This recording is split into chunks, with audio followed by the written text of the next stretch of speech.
La Comisión Nacional de Primaria extendió el plazo de inscripción hasta el 9 de julio a las 11:59 de la noche, hora Venezuela, para que los connacionales en el exterior puedan votar el próximo 22 de octubre en la elección opositora.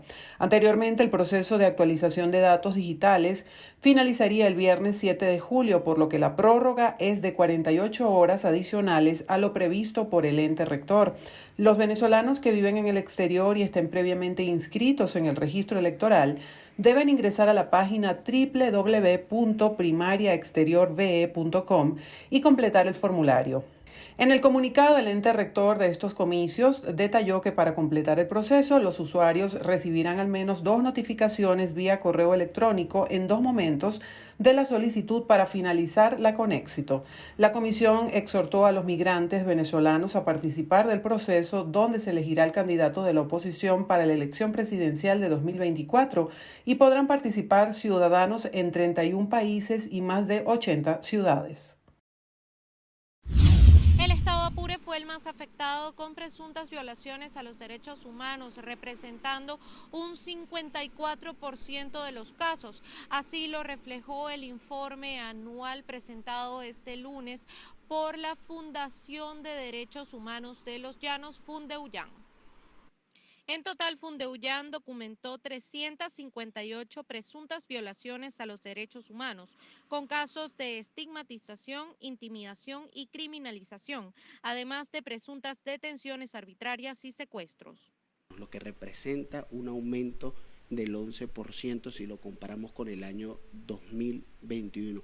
Además, se evidencia 174 casos que vulneran el derecho a la libertad personal, 81 casos que vulneran el derecho a la manifestación pacífica y 44 casos de criminalización de la sociedad civil contra 44 organizaciones que promueven y defienden derechos humanos.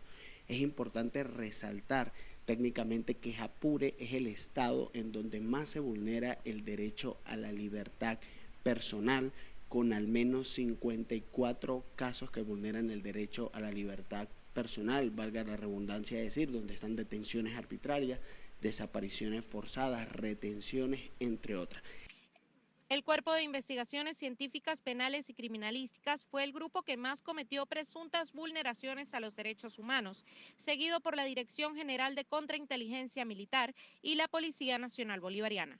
En este caso es el 6CPC, el principal cuerpo de seguridad que acciona y que vulnera los derechos humanos, pero además de eso, el limitado acceso que tiene la sociedad civil para poder documentar, denunciar y visibilizar todas las vulneraciones a los derechos humanos en la región de los Llanos. Es el estado Apure, el estado en donde más se vulnera el derecho a la libertad personal, entendiendo la libertad personal como el de detenciones arbitrarias, retenciones, secuestros, etc.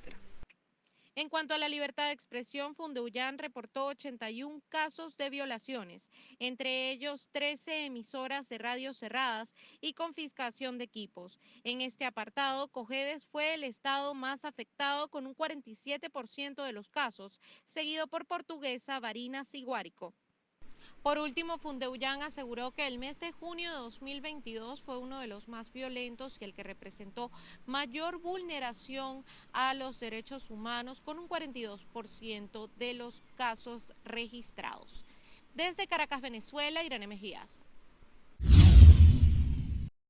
El jefe del gobierno español, Pedro Sánchez, y la presidenta de la Comisión Europea, Ursula von der Leyen, confiaron en cerrar el pacto sobre migración y asilo en el bloque de los 27 países durante la presidencia semestral española, pese a las dificultades que se constataron en la última cumbre comunitaria. El desafío que representa la migración irregular debe llevarnos a una respuesta común, a una respuesta europea, no una respuesta que sea un sumatorio de realidades nacionales. Tenemos que superar también este dilema y situarlo en donde corresponde, y es el de que la política de migración es una política europea y, por tanto, tenemos que darle esa respuesta europea.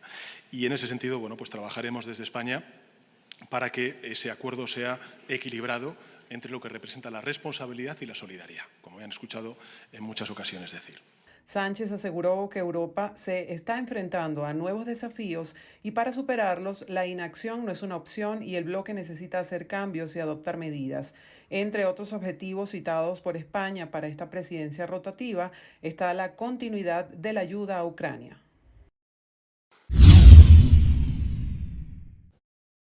La dirigente política María Corina Machado catalogó la inhabilitación interpuesta en su contra por parte de la Contraloría General de la República como un grave error, el cual, a su juicio, ha tenido un efecto boomerang para la administración de Nicolás Maduro. Mucho más que inútil, esta supuesta inhabilitación es un gran error. Es un gran error. Esto se le ha convertido en un verdadero boomerang al régimen. Y estamos viendo las reacciones dentro y fuera de Venezuela.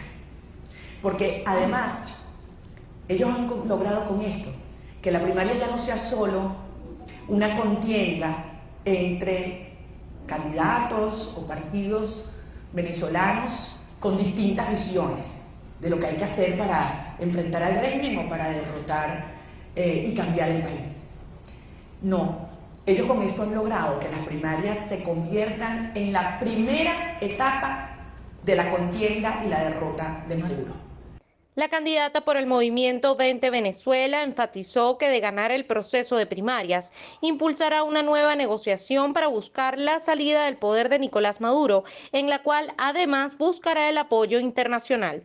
Pienso inmediatamente contactar a los presidentes de la región, a todos, pero muy especialmente a aquellos que han estado con algún grado de afinidad a Nicolás Maduro, por diversas razones, por el Foro de Sao Paulo o por otros espacios donde coinciden. Desde el presidente López Obrador en México, al presidente Petro en Colombia, al presidente Lula en Brasil, al presidente Boric en Chile, al presidente Alberto Fernández en Argentina. Y así como ellos manifestaron el pasado 25 de abril en la cumbre internacional, la conferencia internacional que se realizó en Bogotá, que quieren y acompañarán un proceso limpio y libre de elecciones presidenciales en el 2024, con esa fuerza de las primarias le diremos, la primera tarea que tienen es asegurarse que Maduro entienda que los venezolanos que están en el exterior también tienen derecho a votar en las elecciones presidenciales. Asimismo, durante su alocución señaló que no será Nicolás Maduro quien elija al candidato que le va a enfrentar en 2024 y llamó a los venezolanos a participar masivamente en la elección primaria para lograr la construcción de fuerza en el sector opositor.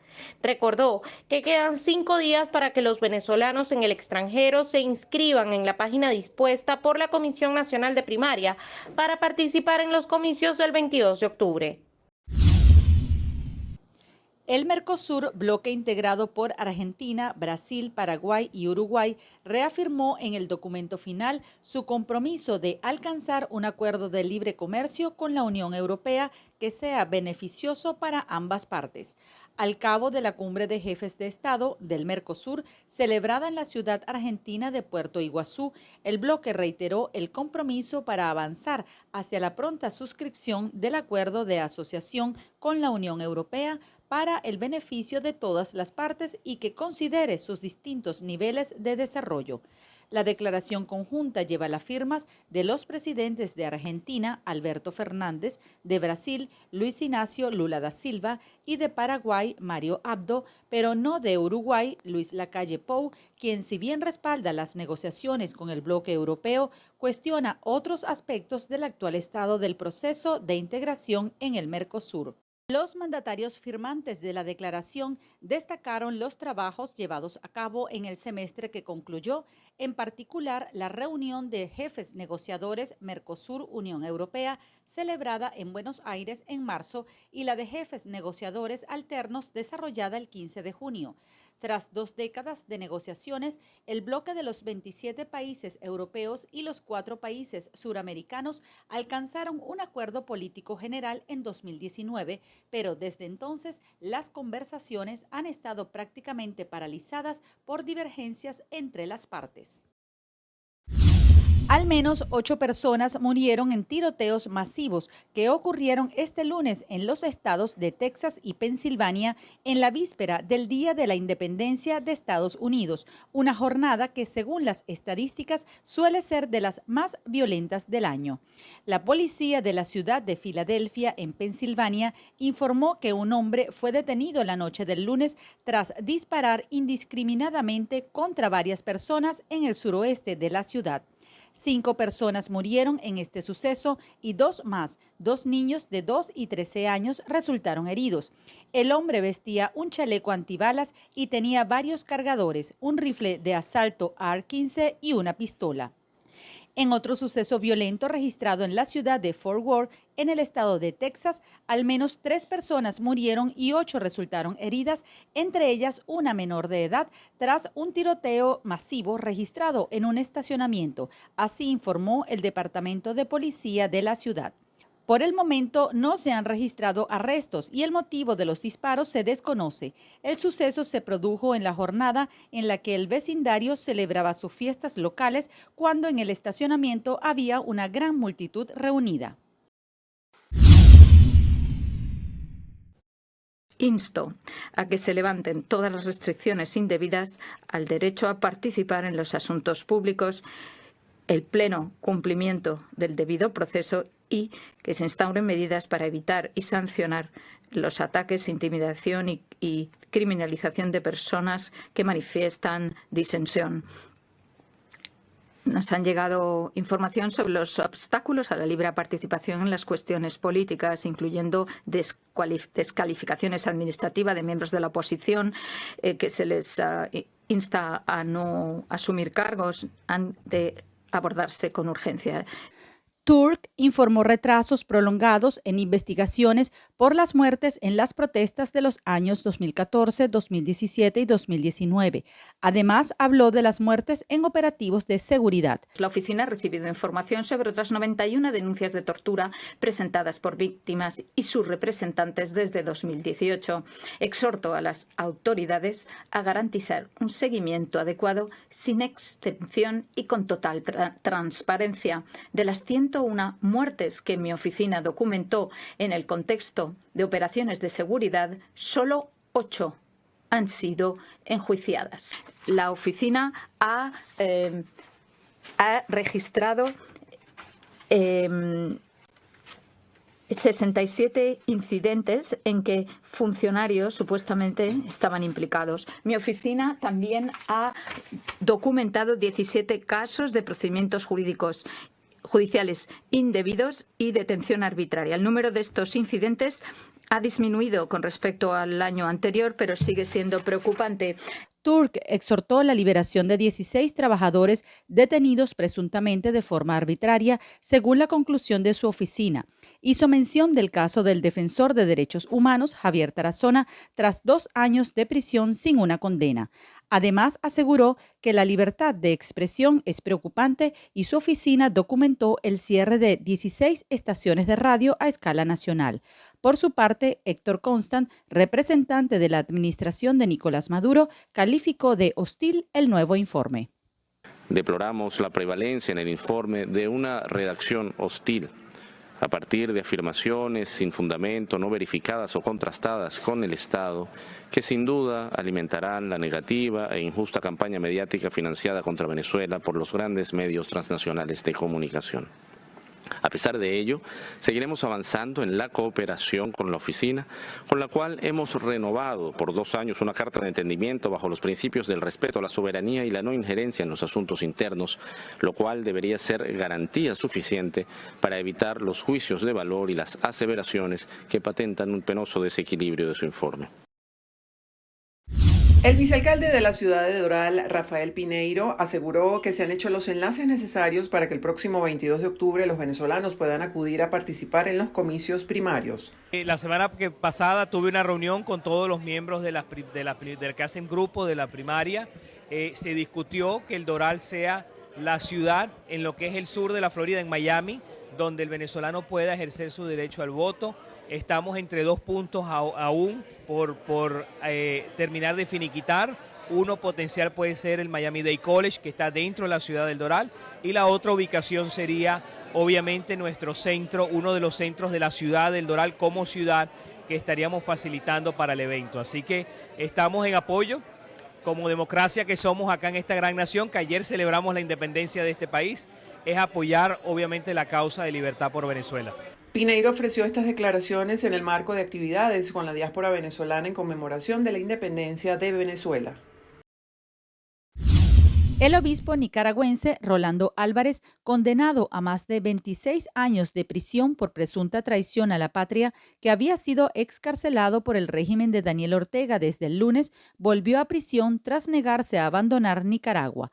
Así lo informó AF una fuente diplomática.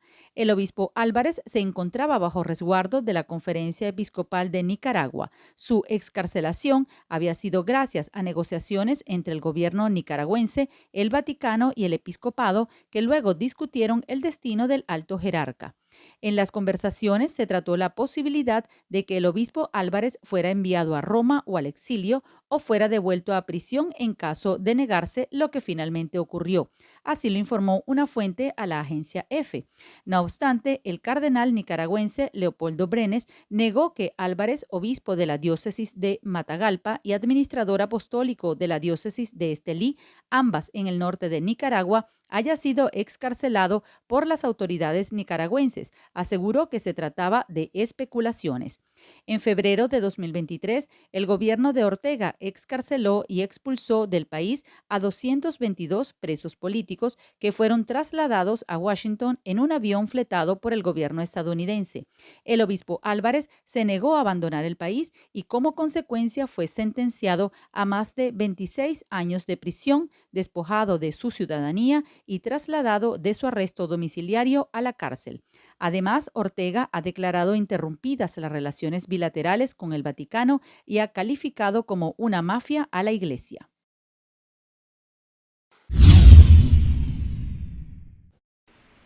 La elección primaria y la participación de la población en la dinámica política de Venezuela marcarán las perspectivas para el segundo semestre de 2023 en el país. Así lo indicaron diversos académicos durante un foro realizado en la Universidad Católica Andrés Bello. Félix Seijas, director de la encuestadora Delfos, indicó que la participación en la elección primaria podría estar por el orden de cerca del 20% de la población, lo que hace que sea alta o bastante alta, considerando que es un evento netamente de la oposición venezolana. La idea de las primarias es una idea que motiva a muchas personas.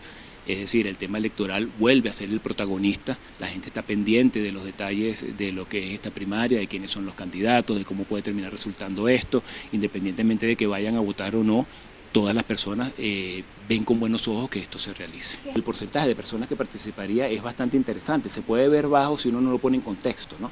Estamos hablando de una elección primaria en cualquier lugar del mundo, que es solamente una fracción de la población, una fracción política de la población, que es una elección que no es ya directamente la elección presidencial. Bueno, tiende a tener bajos porcentajes de participación con respecto al padrón electoral. Por eso es que el porcentaje que en este momento estamos midiendo es un porcentaje que se puede considerar alto, bastante importante. Por su parte, el politólogo Benigno Alarcón advirtió acerca de los retos que tendrá que enfrentar el proceso del próximo 22 de octubre, conforme se acerque su realización y el panorama de cara al 2024. Suele coincidir el tema de que haya elecciones y de que haya un ambiente altamente conflictivo, y creo que vamos en esa dirección. ¿Por qué? Bueno, porque básicamente el gobierno está muy mal en los números. No tiene manera de poder ganar una elección y el gobierno obviamente va a tratar de jugar no a lo electoral, sino a evitar justamente que las elecciones puedan darse con todas las de la ley. Y de alguna manera pues vamos a ver inhabilitaciones, vamos a ver persecuciones, vamos a ver acusaciones, vamos a ver intentos de tratar de sacar a candidatos de la carrera, de mover posiblemente fechas de elecciones.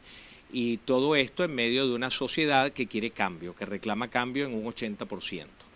En materia económica, el director de Ecoanalítica, Asdrúbal Oliveros, aseguró que Venezuela se enfrenta a un problema estructural que no permite el crecimiento económico y le mantiene en un estancamiento. Venezuela en este momento está en una fase contractiva, lo vemos en los resultados del primer semestre, con una caída del primer trimestre de 4% y una contracción del segundo trimestre estimada, porque todavía no hemos terminado de procesar los datos, en torno al 3.5%.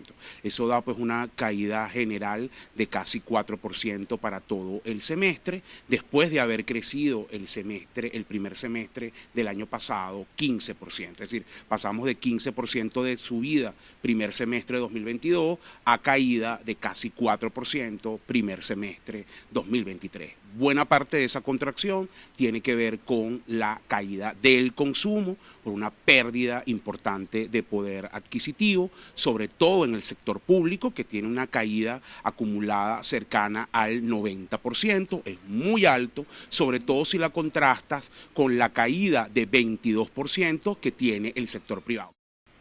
Con respecto al tema internacional, académicos advirtieron que el entorno de la región favorece a la normalización del autoritarismo sin dejar de un lado los retos que impone la causa de los derechos humanos en Venezuela.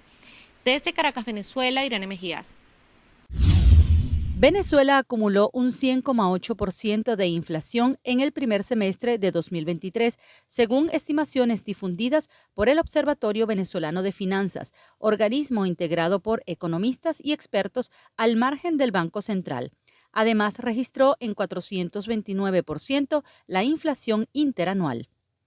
Solo en junio, los precios se encarecieron en promedio un 8,5%, con variaciones que incluyen un 19,5% de aumento en el sector servicios, un 6,9% en el alquiler de viviendas, un 7% en la categoría de alimentos y bebidas no alcohólicas y un 9,1% en gastos relacionados con el transporte.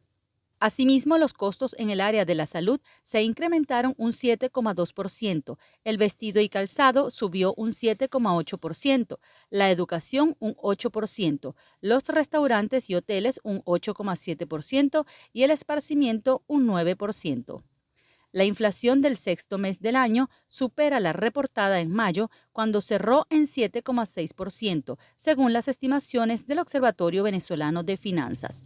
El Banco Central de Venezuela, el único órgano oficial autorizado para comunicar el comportamiento de la inflación, no sigue ninguna periodicidad para difundir estos reportes. Según su última publicación, divulgada el pasado 19 de junio, el país acumuló un 96,3% de incremento en el precio de los productos y servicios durante los primeros 5 meses del año. El gobierno de Chile agilizará la expulsión de personas extranjeras cuando hayan cometido algún delito de gravedad o faltas reincidentes, eliminando la obligatoriedad de que las autoridades previamente notifiquen la deportación al afectado presencialmente y en su domicilio. El subsecretario del Ministerio del Interior, Manuel Monsalve, explicó que anteriormente se requería conocer el domicilio y el nombre de las personas que se había decidido expulsar. Sin embargo, el Estado no cuenta con estos datos en caso de que sean migrantes irregulares, por lo que eliminar este proceso hará más eficaz la política migratoria. Ahora solo se requerirá notificar la deportación por carta certificada o por correo electrónico e incluso iniciar el proceso inmediatamente cuando se presente una denuncia para la expulsión ante la Policía de Investigaciones de Chile. Por otro lado, el gobierno chileno pretende reducir las causales para la regulación de extranjeros que demuestren un vínculo laboral estable y formal o lazos familiares, así lo detalló Monsalve. Otra de las medidas que se implementará a corto plazo será el empadronamiento biométrico de extranjeros indocumentados, con más de 60 puntos para ese trámite y unidades móviles para agilizar las inscripciones. En materia de protección, el subsecretario destacó que tendrán prioridad los niños, niñas y adolescentes no acompañados, así como las mujeres víctimas de violencia machista, trata o tráfico de personas para facilitar su acceso a la documentación y la regularidad administrativa. A la fecha, según cifras oficiales, casi 1,5 millones de extranjeros viven en Chile, la mayoría proviene de Venezuela, Perú, Haití y Colombia, sin contabilizar a los ciudadanos que no están regularizados en el país.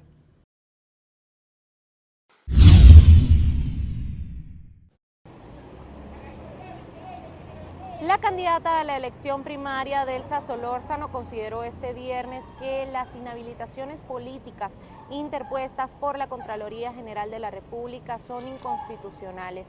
Sin embargo, aseguró que desde Encuentro Ciudadano no aceptarán la imposición de una candidatura a dedo en el caso de que quien sea electo en el proceso primario del 22 de octubre no pueda cumplir con sus funciones.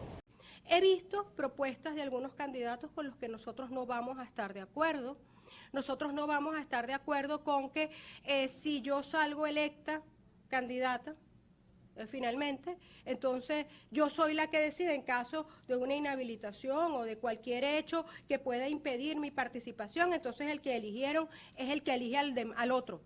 Señores, nosotros nos oponemos al dedazo. La primaria es para que la gente elija, no para que alguien elija con su dedo. La dirigente llamó a los candidatos en el proceso a reunirse y debatir acerca de cómo será el mecanismo en caso de que resulte electo algún inhabilitado, para de esa manera respetar la voluntad de la gente y del voto. No hay en este momento un mecanismo establecido para generar un orden de sucesión. Y nosotros creemos que esas cosas se tienen que debatir y es lo que estamos de alguna manera poniendo sobre la mesa. No vamos a estar de acuerdo con el dedazo. Por su parte, la también candidata a la elección primaria, María Corina Machado, confirmó su participación en el debate que organiza la sociedad civil el próximo 12 de julio. Nos vemos el miércoles en el debate en la Universidad Católica Andrés Bello, mi alma mater. Nosotros creemos en las primarias y creemos que es una maravilla que exista un gran número de candidatos, porque eso permite a los venezolanos escuchar el contraste de las ideas, el pluralismo que nos han arrebatado desde hace años. Entonces, yo creo que es muy importante que estos candidatos se mantengan.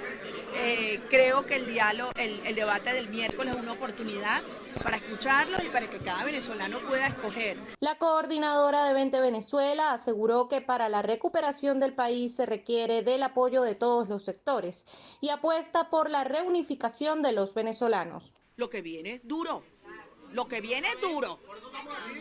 Y por eso yo necesito de aquí una primera etapa para el 22 de octubre. Y si esto venía bien, señores, y si esto había agarrado fuerza, el fuelle que le metieron con ese fulano papelito del viernes pasado, ahora sí es verdad que esto es indetenible y esto va a ser arrollador. Aquí habilita el pueblo y aquí habilito yo. Entonces le han dado ese espíritu épico a este momento, es muy importante. Pero por otra parte, yo creo que este acto permitió traer nuevamente la atención internacional sobre la situación en Venezuela. La comunidad internacional ha entendido el valor que tienen las primarias. Machado agradeció el respaldo que ha recibido a nivel nacional e internacional tras el anuncio de inhabilitación para cargos políticos por 15 años contados desde el 2015. Desde Caracas, Venezuela, Irene Mejías. Primer encierro de toros de las fiestas de San Fermín en España. La primera carrera, que convocó a miles de personas en la ciudad de Pamplona, dejó un saldo de 6 personas heridas, aunque ninguna de gravedad. Según la Cruz Roja, recibieron heridas en la cara o las extremidades al caer o ser pisoteadas por otros corredores. En los encierros, cientos de personas corren junto a una manada de toros por las estrechas calles empedradas de la ciudad. Primero muy nervioso y luego ya mucha adrenalina y cuando ves los animales, flipas. Luego ya se te pasa, luego ya te baja todo y se te pasa ya la adrenalina y todo. Ese cañón se dispara y la gente empieza a correr y de pronto estás en un sprint mortal y luego corres por la esquina del hombre muerto. La gente se cae, los toros pasan a tu lado. Esas cosas son grandes, es una locura. La fiesta de San Fermín comienza tradicionalmente el 7 de julio y los encierros se celebran cada día a las 8 de la mañana durante 8 días.